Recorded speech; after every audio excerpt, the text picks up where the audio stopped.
Hi guys, I'm going to go over the starter really quickly to help prepare you for the test, and then after this you'll be taking all 3 sections of the test. So number 1 on the starter, what are 3 things you can do to protect your home, not yourself? Having an evacuation plan is good, and hiding under the desk and covering your head is good, but how can you protect your home from an earthquake? These are from the earthquake stations last Friday. So one way is to have cross bracing in your walls. Those are X's in your walls. Instead of the walls just being a square so they can like just tilt back and forth, cross bracing is stronger, okay?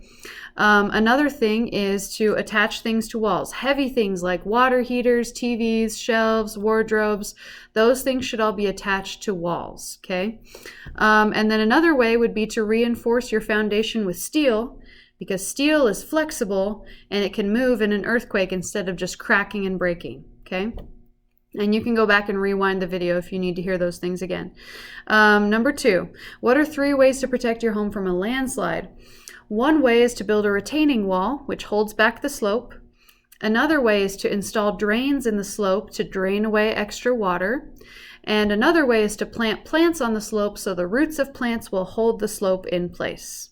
Number 3, true or false? Igneous rocks form the same way today as they did in the past. That is true.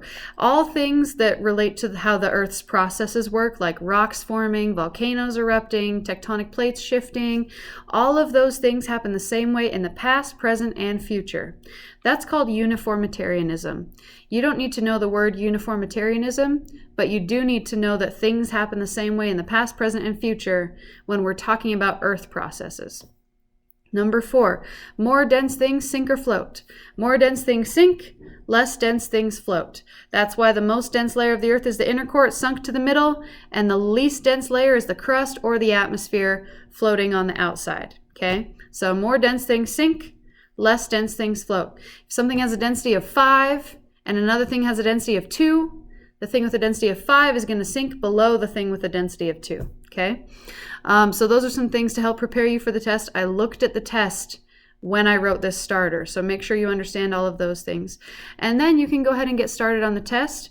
There are 3 parts to it: the hazards part, the earth structure part, and the matter cycling part. So good luck, and be super respectful for the sub today, and I'll see you on Thursday.